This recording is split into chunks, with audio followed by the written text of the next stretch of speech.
بالله من الشيطان الرجيم. بسم الله الرحمن الرحيم.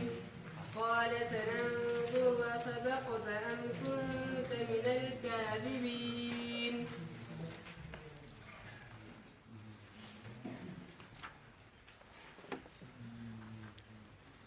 الحمد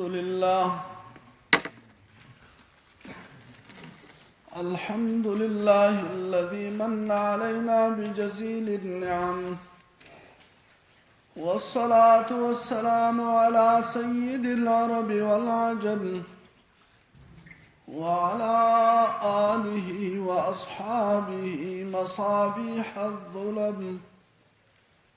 أما بعد فأعوذ بالله من الشيطان الرجيم. بسم الله الرحمن الرحيم. قال سننظر أصدقت أم كنت من الكاذبين.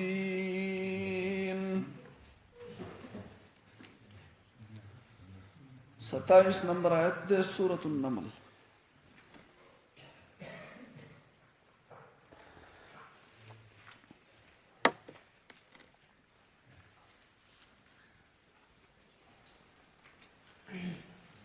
الله أكبر كبيرا.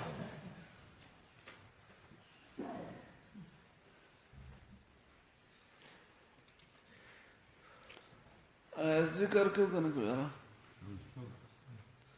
تسبیحات پورے دے زمان استاسو تسبیحات کو پیجنے کا 300 پیرے سحر 300 پیرے ماخام دا تسبیحات دے سل پیرے درہم کلمہ سل پیرے استغفار سل پیرے درود شریف دا سحر کے اور سل پیرے درہم کلمہ سل پیرے استغفار سل پیرے درود شریف دا ماخام کے څوک چې د دې ذکر پابندي کوي د دې تسبیحاتو پابندي کوي د نورو ډیرو فوایدو سره سره یو فائدہ دا ده چې د قیامت پر ورځ د ذاکرینو په صف کې پاسي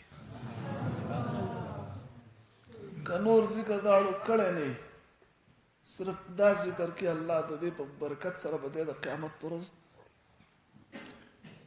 هغه په خوشاله باندې چې جنت ته داخليږي په هغه کسانو کې بشماري خان دی به جنت ته چې هغه صرف تک ټوله ده تاسو پوهیږئ هیڅ چا باندې کې داسې نه دی راغلی چې هغه جنت ته ځي او خان دی به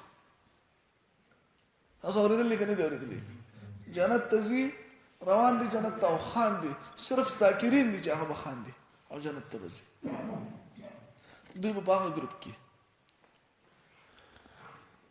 یو आवाज کوونکی به د قیامت پر ورځ باندې आवाज وکړي چې هوښیاران څه شو تپوس به وشي چې د هوښیاران څوک دي هر سړی وایي زه یم که نه زه ما ته आवाज کوي چېرته مونږ خو دنیا کې ځان ته څوقمقل نه وایي که نه چې هوښیار دي پاتې هر سړی وایي چې ما ته هم خلک په هوښیارانو کې ګوته نیسي که نه یو پکې زه یم نو دا خو ټول هوښیاران دي څوک پکې هوښیاران نه مراد څوک دی هوښیار هغه خلک دي د الله د طرف نه به ارشاد وشي هوښیار عقلمند هغه کسان دي چې هغوی په دنیا کې په ناسته په ولاړه په ګرځېدو په پروتې په هر حال کې د الله تعالی ذکر کوو دغه سړی هوښیار دی کوم کسان چې قصې کوي کوم کسان چې پالتو خبرې کوي هسې خلک خندي ګپ شپ یا غیبتونه چغلیانې یا خپله بادري وي او د بل کمزوري وي یا خپله غټ صفت کوي دغه کسانو په باره کې د هوښیارو ذکر نه دی راغلی چې دا هوښیار دی دا قمقل دی دا څپلو ډوب دي زما شانې د خپل ځای نه دی پېژندلی هوښیار څوک دی چې هر وخت ذکر کوي هوښیار هغه دی چې ذکر کوي ذکر کوو که نه که نه کوو نو څه چل به وکړو کوو به شروع به کوو د اوس نه به شروع کوو نن نه به شروع کوو هلکه نعمتان حدیث شریف کې راځي نبی کریم صلی الله علیه وسلم فرمایي نعمتان مغبون فيهما كثير من الناس. دا الله د طرف نه دوه نعمتونه خلکو له ورکړی شي دي چې په هغې کې ټول خلک تاوانیان دي. دا الله د طرف نه دوه انعامات خلکو ته میلاو شي دي، خو په هغه دوه نعمتونو کې چې الله پاک د خپل خوشحالۍ دپاره د انسان د خپل خیر دپاره په دغه دوه نعمتونو کې څه کولی شو هغه مره پکې نه کوي. کمقل د نعمتونو ته ضایع شو، هسې تاواني شو. لکه یو سړي سره پیسې دي که نه، پیسې او هر کله د هغې نه زکات ورکوي او په کاروبار کې په څه شي کې لګوي نه پې جایداد اخلي نه پې بل څه شی اخلي، دغه شانې پیسې دي، دغه شانې چوکیاګړې پرتې دي او د هغې نه زکات ورکوي او د کور خرچه ترې کوي. ډېر شی پیسې دي، ډېر شی.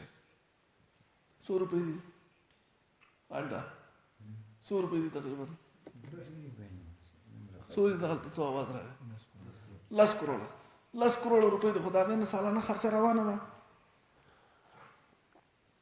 نه پې ده څه کاروبار شروع کړو، نه پې څه ځمکه څه کور څه شی پې واغېسته. دنیاوي خبره کومه او د کور خرچه ته هم روانه ده او زکات ته هم ورکوي. پیسې لګي دا 10 کروړه روپۍ د ده نه دا بدله څه وخت وشي؟ څه وخت به ولی شي چې ختمې به شي که نه؟ داسې ده که نه ده؟ خلک به ورته ډېرې پیسې د ضایع کړي، ډېرې پیسې لاس ته راغلې وي، هر څه کار یې پرې کولی شو، خو څه چل وکړو؟ ضایع یې کړي. الله پاک فرمایي چې نعمتان، دوه نعمتونه ما انسان له ورکړي دي، هغه یې ضایع کړه، تاوان یې پکې وکړو، خراب یې کړه هغه دواړه نعمتونه او اکثرو خلکو خراب کړه. لږ کسان داسې دي چې فایده یې ترې واخېسته. نور نبی کریم صلی الله علیه وسلم فرمایي چې اکثرو خلکو پکې تاوان وکړو. هغه دوه نعمتونه چې دي، یو وزګارتیا ده، وزګارتیا ټایم شته، مثلا وخت شته، وخت نه فایده وانه غسته. مونږ هر چا سره وخت شته که نشته؟ په څه شي کې ضایع کوي د خدای مسلمانانو؟ وخت په څه شي کې ضایع کوي؟ لاړ خراب شو، ختم شو. د وخت شانې قیمتي څیز الله پاک نه دی پیدا کړی چې د هغې نه انسان فایده اخیستی شي. مونږ نه لاړ ضایع شو. کله به چیجل کو ګپ شپ کې، کله وګورو خپل هر سړی خپل په وخت باندې سوچ وکړي چې ما نن وخت څومره قیمتي کړ. وخت لاړ شي، ضایع شي. په ټوکو ټاکلو کې څه د دنیا په کار کې، څه په هسې پاس کولو کې، ټایم پاس کړو، وخت پاس کړو. او دویم چې دی هغه صحت دی، روغوالی دی. صحت بدن دی، بدن جوړ بدن دی چې په دې کې ته هر څه کولی شي. لکه منځونه کولی شي که نه، جومات ته تلی شي، سخته برداشت کولی شي، تبلیغ له پکې تلی شي، هر څه کولی شي. د الله د رضا کولو او خپل د آخرت د خیر پکې ډېر کار کولی شي چې بیا رستې ناجوړه شي او بیا فریاد کوي ارمان دی. که داسې ویل ما به دا کار کړی و، که زما د خپو کې دم وی چې ما به دا کار کړی و، که سترګو کې مې لږ ونه نظر وی نو ما به دا کار کړی و. اوس مې غوږونه درانه شو، جب خوله کې غاښ نشته، ملا مې ټیټه شوه، په لارې د تلو نه یم، واړه بولده ټینګې نه دي. دا صحت نعمت دی، نعمت. 5 نعمتونه الله پاک انسان له ورکړي دي. څو نعمتونه دي؟ او دا 5 واړه نعمتونو ته نبی کریم صلی الله علیه وسلم فرمایي چې دا غنیمت ده، غنیمت. هلکه سوچ پې وکړئ، غنیمت دی، تاسو ته میلاو دي، بیا به لاسونه م روړئ، ستاسو د لاس نه به تلي. اولنی نعمت چې دی، اولنی شبابک قبل حرمک، ځواني نعمت دی د بوډاوالي نه مخکې. هر څه کولی شي ځوانۍ کې، بیا بوډا شي که نه، ملا مې دنډ دی، په زنګونانو دنډ دی، کېناستی نه شي، سترګو کې نظر نه لګي دا څوک دی. 5 پیرې ته سړی خبره کوي، هغه اول اوري نه چې واوري بیا پې پېږي نه. هلکه ځواني نعمت دی، نعمت دی. د بوډاوالي د راتلو نه مخکې په دې ځوانۍ کې څه کار وکړه. د پیغمبرانو عادت دی په ځوانۍ کې نیکي کول، عبادت کول، توبه ویسته، الله رضا کول. په ځوانۍ کې چې یو ځوان د الله بندګي شروع کړه، د الله د رضا کولو کوشش شروع کړو په ځوانۍ کې، دا ځوان به د قیامت پر ورځ د عرش د سوري لاندې ناسي.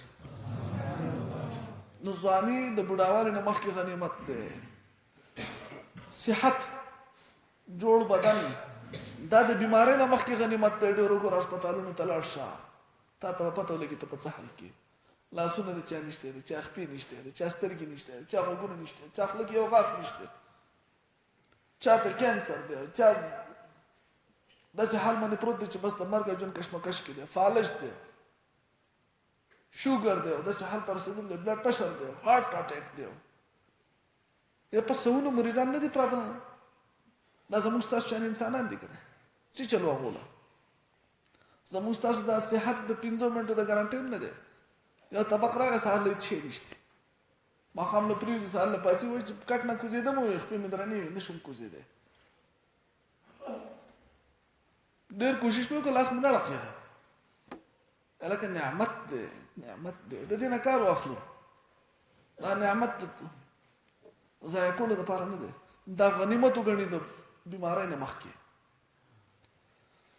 الله اکبر. او وزګارتیا دویم نعمت ما تاسو ته ذکر کړی و که نه؟ دویم اوس ذکر کړه که نه؟ یو صحت او یو وزګارتیا. ټایم د سره شته. د مصروفیت نه مخکې وزګارتیا غنیمت وګڼه.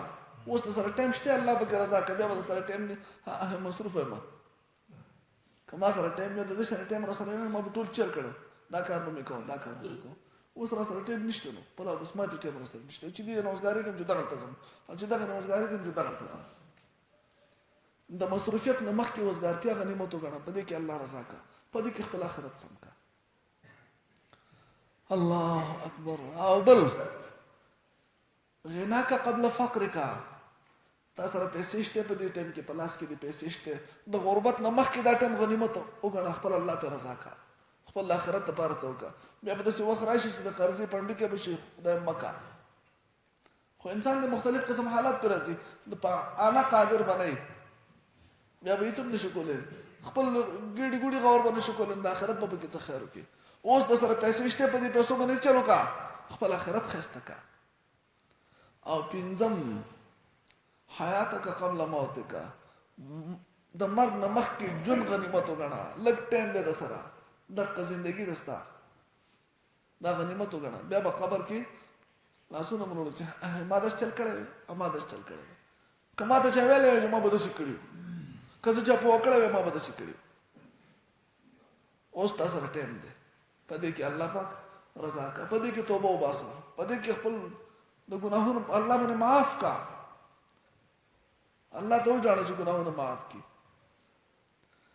نو د نعمتونه دي، هغې کې یو وزګارتیا د صحت دی. نو موږ د ذکر نه خبره چلولو وه چې ټایم در سره وي که نه، په هغه ټایم کې ذکر کوه. ذکر الله دې موږ تاسو له توفیق راکړي، کوو به ذکر که نه به کوو. الله دې موږ تاسو د قیامت پر ورځ د ذاکرینو په صف کې پاڅوي.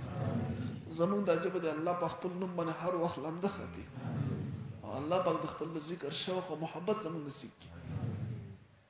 لکه څه ګران کار نه دی که نه، ذکر شان آسان کار په تمام عبادتونو کې نشته. او دا هغه نعمت دی الله موږ تاسو له راکړی دی چې هر عبادت چې دی هغه مشقت غواړي، سختي غواړي، تکلیف غواړي. هر قسم د الله د رضا کولو څه نه څه کار چې کوي، په هغې کې به ته څه داسې کار کوي چې په هغې کې به تکلیف برداشت کوي، سخته به وړي. خو ذکر داسې نعمت دی، داسې نعمت. حدیث شریف کې راځي چې یو څه کسان داسې دي چې هغو له الله ډېر مال ورکړلی، ډېر جایداد ورکړلی، ډېرې خوشحالیانې ورکړلي، باچاهان دي، وزیران دي، سرمایهدار دي، خو هغو په دغه حالت کې هم د الله تعالی ذکر کوي. ذکر غټ غټ سرمایهدار دي، لوی بنګلې دي، ډېر په تعیش زندګۍ کې اوسېږي، خو په دغه وخت کې هم د الله تعالی ذکر کوي. ذکر نو د دې ذکر برکت دا دی چې د دې په وجه به الله د قیامت پر ورځ د جنت په بالاخانو کې دغه کسانو هم واوسي چې هغو د دنیا راحت او آرام زندګي تېره کړله، خو ذکر یې کړلی، نو هغه کسانو دپاره هم پابندي نشته. خبره پوه شوې که نه؟ ذکر الله دې موږ تاسو له توفیق راکړي. سلیمان علیه السلام مولا څرګک ته وایي چې پته نه لګي چې ته رښتیا وایې که دروغ وایې، تحقیق کومه. نو ماشاءالله په کار دا دي چې هغه د کشرانو په خبره باندې فورا عمل نه کوي، بلکې تحقیق وکړي. پوهېږئ تاسو، خبره واورېده فورا پرې عمل وکړي، دا ښه کار نه دی، بلکې ماشاءالله په کار دا دي چې د اقدام نه مخکې تحقیق وکړي. تحقیق خدای دې کې هغه بالکل رښتینې صحیح خبره ده دا خبره نه رد کړي تا خبره وکړه تا دې الله خوشاله کړي اوس زه تحقیق کوم خپل تحقیق تا چا شکایت را لګو گاونډي داس چلو کړو ستا زوی داس چلو کړو پلان ستا گاوند کې هغه خزي به کار کړل سړي به کار کړل انسان لپاره دا دروغ پوره دي چې چا وته خبرو کړه د فورن باغې عمل وکړي وی دا دروغجن انسان دی تحقیق نه مخکې ته فیصله کوي تا چې هر څنګه خبره واورېده هغه وړي کې راغی نن کور ته راننو ته په سر ولا مات کړل ویني پر ابایږي کنه سر زخمی دی ویني پر ابایږي چا وړي کې وی پلان کې الکو وشته اته جو فورن لاړې جو تر څه خپ جوړ رسې دلته وای مده جوړ کړي کې دې څه یاد پويږي کنه پويږي اځ راسته پته ولګي دا چې ځان ارتاو شي هغه الک راچت کړو تا ته چې دا تحقیق کیږي تابې چل کړي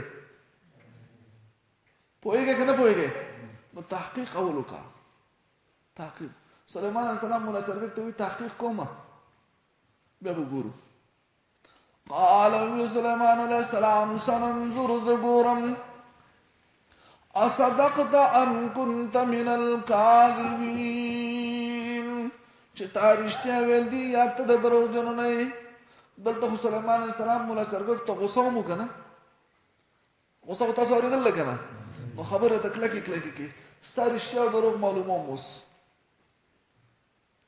خط ولیکه خط دا خط ویسا هغه خزل ورکا اكو مخزل چې تعالی الله د حکمتونو او د عبرتونو نه ډکه مراسله ده आपस کې اذهب بسبي كتابي هذا زمادا خط فالقه اليهم نداخت غيت وغرزو دغ قومتا ثم تولى عنهم بيت واپس شا فانظر بس اغور بما ماذا يرجعون چې په څه باندې واپس کیږي چې هغه واپس سوال جواب کوي د دې خط جواب ته انتظار کوي کنه ته دا خط وسو ورځو اول خبره خدا چې خط د لور کې چې ته دا وسه هوته ورسو او دویم دا چې بیا ته کینم سوال جواب چورسه نه بیا کینم به ته واپس راشه لری شه هغه ځنه لری شه پڅنګ شه وګور اندازه لګو چې دوی څه ریاکشن دي څه تاثیرات دي ددو څه خیالات دي څه اظهار دي څه رد عمل دي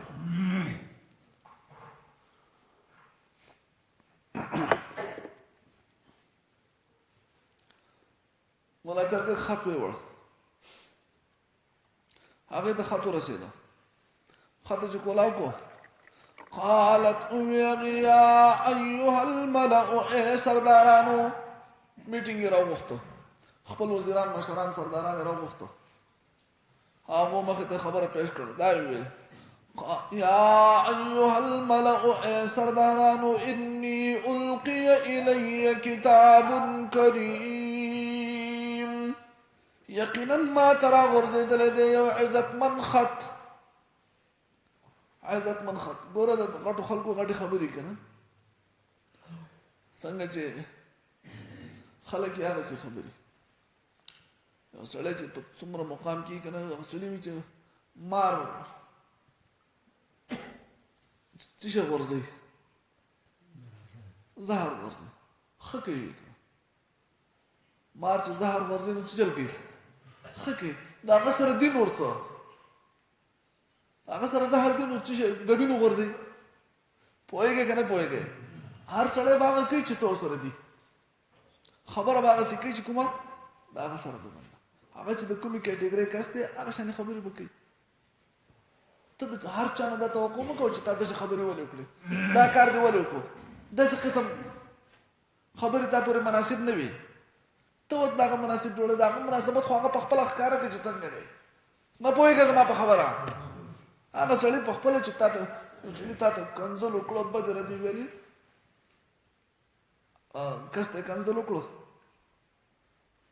ما خو ته لګیا د کنزل کې دی غلې دی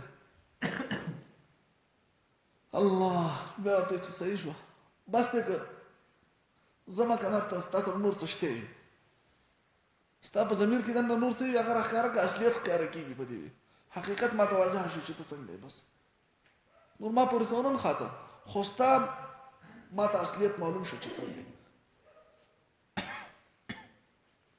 نو د دې خبرو ته ګورئ اولنۍ خبره دا ده چې ما ته ډېر عزتمن خط راکړی شوی دی یو دروند خط راغلی دروند خط دا ونه وي مهر به لګېدل دی بادشاه دی سلیمان دی پیغمبر دی د الله پاک د هغه مهر نه اندازه ولګوله چې خط معمولي نه دی بیا هم د خبرو نه اندازه ولګوله چې معمولي خبرې پکې نه دي دو ټوک الفاظ دي جامع الفاظ دي خط کې قصې نه کې ضروري خبره هغه پکې وکړه چې کومه ټو د پوینټ ده هغه وکړه ضروري خبره پرېږدم اضافي خبرې په خط کې کوم عام کلام هم د دې خبرې شي چې په هغې کې موږ سره اضافي خبرې نه ضروري خبرې او په جامع الفاظو کې په شرط د دې چې اورېدونکی په غور سره ګوري چې د هغې د هرې خبرې نه خلاصه اخیستی شي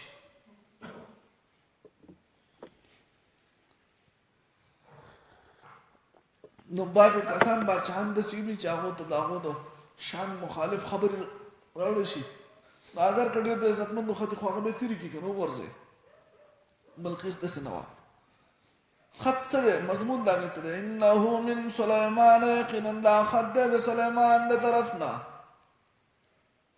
خط مضمون دا دی وانه بسم الله الرحمن الرحیم او شان دا دی چې شروع په نوم د لوی الله چې نهایت مهربان دی څه یې لیکلي پکې الله تعالو علی چې زور مخیه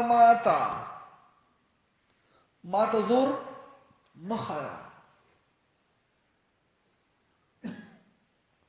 واتونی مسلمین او سرخکته که او راشه ما ته فرمان بردار شه او ما ته راشه ما ته زور مخیه فرمان بردار شه زما مخې ته راشه دقه د سلیمان علیه السلام د ټول خط مضمون دی خلاصه ده الله اکبر پیغمبري الفاظ دي که نه کوشش سړی د دې خبرې کوي چې اول به دا چلو کوم بیا به دا چلو کوم هغه ټول ولې راجمع کړي چې ته چل نشي کولی که زور ښی خرابېږي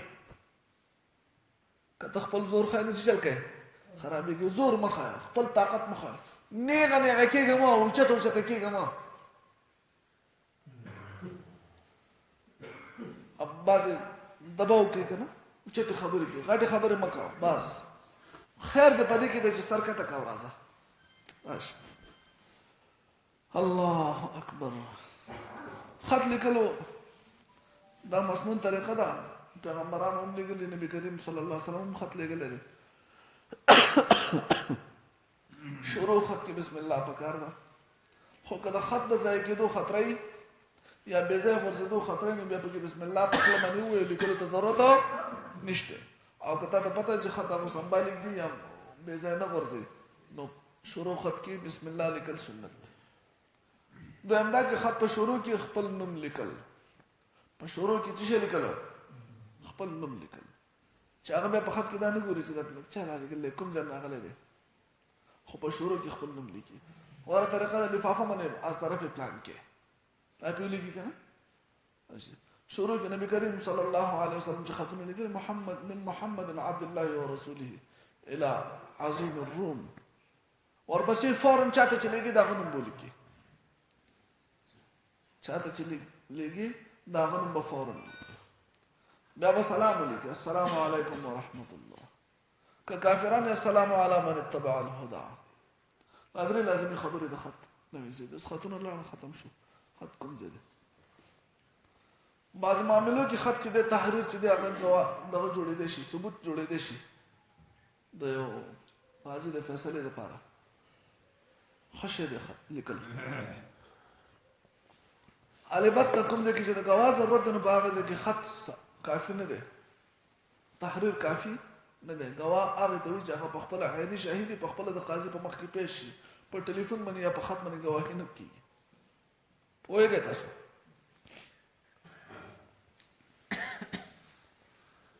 لازمي الفاظ د نه هیر نشي او غیر لازمي په خط کې اچولو ته ضرورت نشته. که ته لازمي الفاظو په منځ کې لازمي الفاظ منځ کې راولې او غیر چاپېره ته غیر لازمي راولې، نو غیر لازمي به ستا د لازمي الفاظو هغه وقعت او مقام ختم کړي، حیثیت به ختم کړي. تا به ډېر اوچت او درانه خبرې لیکلي، خو د ډېرو خبرو په منځ کې به راغلي غیر چاپېره خبرې به هېڅ خبرې نه. نو د ډېرو ویلو نه مختصر ویل. نبی کریم صلی الله علیه وسلم خطونه مختصر او جامع دي، مختصر دي او جامع دي.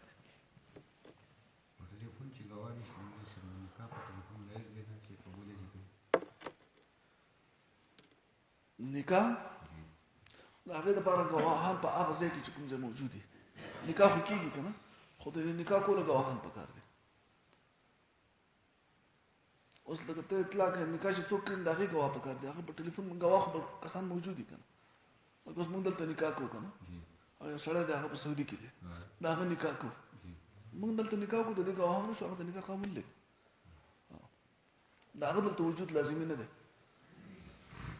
الله اکبر، اجازت لازمي ده.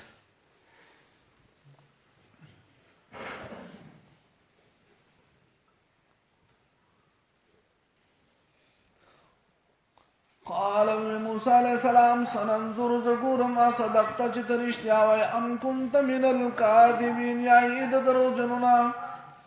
اذهب بکتابي هذا زما دا خط ویسا فالقه الیهم نو ورځوه هغوی ته ثم تول عنهم بیا واپس شه د هغوی نه فانظر وګوره ماذا یرجعون چې څنګه واپس کېږي یا څه واپس کوي. قالت يا أيها الملأ يا سردارانو إني ألقي إلي يقينا ما تورزول شهد كتاب كريم عزت من خط إنه من سليمان يقينا داد سليمان دا طرف نده وإنه بسم الله الرحمن الرحيم او شان داده چه شروع پنم دا اللہ چه نهایت مهربان ده. اللہ تعالو علیہ چم زور مخیماتا واتونی اور شیماتا مسلمین فرمان بردار. اللهم صل على محمد ولا ظلمنا انفسنا وان لم تغفر لنا وترحمنا لنكونن من الخاسرين. اللهم اعنا على ذكرك وشكرك وحسن عبادتك. صلى الله على محمد وعلى اله.